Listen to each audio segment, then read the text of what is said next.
Olá, a gente começa mais uma edição do programa Utilidade Pública. Muito obrigada pela audiência. Hoje a gente vai estar trazendo os alertas sobre a importância do passo a passo adequado na hora de você construir e de reformar a sua casa, o seu apartamento, enfim. Quem vai estar dando uma mãozinha aqui pra gente, Greidson Santana, que é arquiteto. Isso. Muito obrigada pela presença aqui no programa Utilidade Pública. Nada, Dani. Estamos aí para tentar esclarecer um pouco essa necessidade da contratação de um profissional da área de arquitetura e engenharia. Contratação de um profissional adequado. Muitas vezes a pessoa faz assim, olha, já gastei no terreno. Ai, meu Deus, começa a ver a lista de material, já tem muita coisa para gastar. Não quero desperdiçar com a contratação do profissional, porque agora eu vou na internet, eu consigo informação aqui, outra ali. Quais os riscos? Bom, hoje é uma necessidade, né? Não é um luxo você contratar um profissional de arquitetura e engenharia. Acho que é uma necessidade, entendeu? É inteligente quem toma essa atitude de contratar um profissional da área para planejar todo a sua reforma, a sua obra inicial. Por exemplo, tem uma coisa, a pessoa comprou um terreno e aí diz, não, eu vou lá, eu quero construir aqui. E aí a pessoa não avalia, por exemplo, o vento, a ventilação daquele espaço. A ventilação. A nossa preocupação começa a partir da contratação do cliente, né? A gente vai analisar o terreno, vai analisar a pequena reforma que seja dentro de um apartamento ou de uma casa. Então, o início desse processo é o contato direto com o cliente, a necessidade que o cliente vai ter.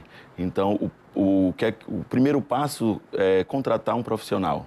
Seria na área de arquitetura, vamos colocar assim, o início seria por aí, onde nós vamos desenvolver todo esse estudo de causa, de como o que é que o cliente quer, qual a necessidade que ele vai ter, qual o valor que ele quer gastar, e aí em seguida você pode contratar um engenheiro, ou até mesmo o escritório de arquitetura que você contratar tem toda essa condição de fazer esse levantamento de dados com um projeto arquitetônico em mão. Você vai ter todo esse respaldo do engenheiro ou de quem vai executar a obra. E a garantia E a garantia, também. A garantia, a segurança de você ter uma boa execução da obra, né? Então... Na prática, por exemplo, o que é que você tem vivenciado? A pessoa tem uma área e quer construir do zero. Fala assim, não, eu quero muito que eu tenha uma varanda virada para tal lado. Como é que é conseguir convencer esse cliente de que, olha, ali não é o adequado, se você construir dessa forma, você vai perder a ventilação, sua casa vai ficar quente? Bom, hoje, como você falou, a facilidade da internet está aí, né? Muita gente hoje acha que tem um pouco de arquiteto, tem um pouco de engenheiro, então a pesquisa deles já começa pela internet antes mesmo de procurar um profissional. É muito bom isso, lógico, porque você já recebe um profissional sabendo realmente o que você quer. Mas a gente tem que ter todo esse cuidado, né? Então, por isso, a contratação de um profissional especializado na área. Nós temos o conhecimento de ventilação, iluminação, que tudo isso vai gerar uma economia para o cliente futuro. De iluminação, ele não vai precisar estar gastando com iluminação. A gente vai fazer uma ventilação natural, que é uma coisa muito importante na nossa região. Então, a gente tem todo esse posicionamento dentro de um projeto. E assim, chamar esse profissional depois que a pessoa começa a obra, porque aí às vezes a pessoa vai lá, faz aquela pesquisa, e diz, não, isso aqui eu vou dar uma cimentada, isso aqui eu vou fazer... E aí a pessoa esquece projetos importantíssimos. O projeto hidráulico, o projeto elétrico, que dor de cabeça pode trazer e que despesas isso pode trazer quando todo mundo está querendo economizar. Bom, normalmente o cliente hoje já procura primeiro um pedreiro. Então já inicia sua obra antes mesmo do profissional ter feito o projeto. E aí, como eu te disse, a gente tem todo um processo, desde o processo de criação, de desenvolvimento da ideia, ao projeto finalizado e aí a contratação de um outro profissional para fazer os projetos complementares. O que são esses projetos complementares? São os projetos estruturais, são os projetos elétricos, hidráulicos. Esses projetos vão facilitar tanto na obra, tanto na quantidade de material exato que você tem que comprar, quanto futuramente. Você constrói uma casa hoje e amanhã você vai reformá-la.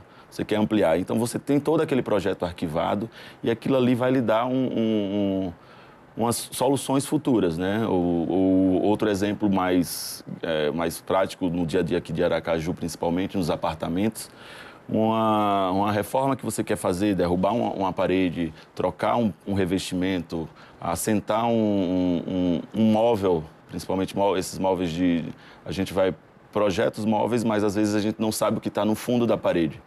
Então, quem vai assentar um móvel, montar um móvel, ele precisa ter o projeto hidráulico com ele também, porque ele pode furar uma parede e, de repente, encontra um cano. Aí é uma dor de cabeça gigantesca, porque você tem um cano furado dentro de uma parede, você tem que quebrar toda aquela parede, desligar o sistema hidráulico do prédio inteiro. Então, daí vai vários exemplos, a gente pode citar muitos aqui. E aí tem uma outra questão que você está falando, olha, Daniel, às vezes o pessoal vai lá na internet, contrata primeiro, já contrata o pedreiro antes de ter o projeto. E aí você vai fazendo, olha, o pedreiro vai fazer uma coisa aqui e você não acompanha, porque você não tem um profissional. Vai fazendo ali, você não acompanha. Quando chega a hora de você fazer qualquer modificação, nem você sabe o que tem ali. Sabe o que tá. Isso. Então, um outro problema da contratação inicial do pedreiro é os problemas, vamos dizer, de legislação, né? O arquiteto e o engenheiro, ele se responsabiliza pela obra. Então, você tem um grande problema. A gente precisa ter uma autorização para fazer qualquer tipo de reforma, mesmo que seja pequena, uma mudança de uma pintura, de um muro, ou até mesmo a construção de um prédio maior. Então, muitas das vezes, o cliente faz uma casa de um andar e no outro ano ele economizou um pouco de dinheiro e quer fazer um andar mais. E ali você não tem aquela estrutura toda montada para aquilo. Não foi autorizado pelos órgãos públicos para fazer essas reformas. Então, é outro problema que o cliente também tem que pensar. Nesse problema aí de levantar mais um andar, que a gente sabe que isso é bem comum. Comum isso. Como é que funciona isso? Porque às vezes as pessoas fazem assim, quando elas começam a construir. Não, eu quero estrutura, você diz, olha, para fazer, você pretende construir mais um andar depois? A pessoa faz, não. Não, ninguém diz na hora. Ninguém diz que até porque está querendo reduzir custos desde o projeto, né? A princípio.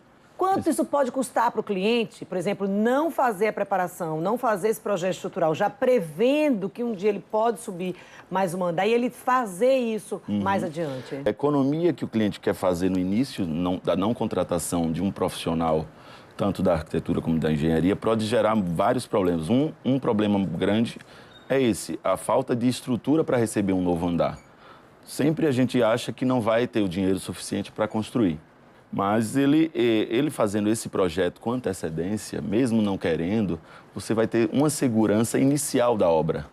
Aquela obra está ali toda estruturada para receber um pavimento.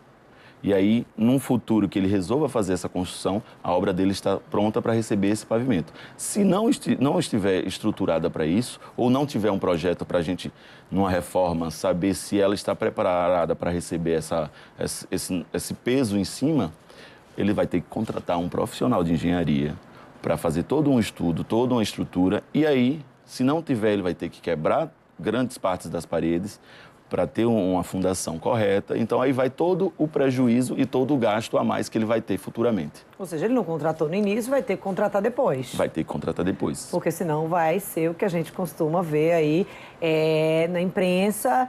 São casas que não foram projetadas corretamente, apresentam rachaduras, às vezes comprometendo as casas vizinhas. Correndo o risco de ter um problema maior. Desabamento mesmo, desabamento. Né? E aí onde eu digo, onde entra a responsabilidade do profissional da área. Então, você contrate um profissional, procure contratar profissionais com responsabilidade, porque esses projetos são de responsabilidade civil do profissional.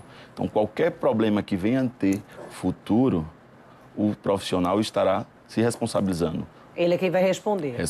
Desde que aquele projeto tenha sido executado corretamente, a orientação do profissional. Isso. Porque às vezes você desfaz. Isso, o projeto está ali para ser seguido. Por isso existe, tanto para o arquiteto como para o engenheiro, um termo de responsabilidade. O ART e o ARRT, que são um termo de responsabilidade onde nós nos responsabilizamos pelaquele projeto, pelaquela execução daquela obra. Se ela não foi executada nem da forma que foi projetada, a gente não está nos responsabilizando pelaquilo. Aí parte para o cliente a responsabilidade, né? Gleidson, a gente vai dar uma pausa rapidinho, daqui a pouco a gente vai voltar com mais alertas para essas pessoas que se acham um pouco arquitetas, um pouco engenheiras, um pouco pedreiras. Cada um tem um pouquinho disso. A gente vai dar uma pausa, a gente volta já com o nosso bate-papo aqui com o arquiteto Gleidson Santana. 2 minutos.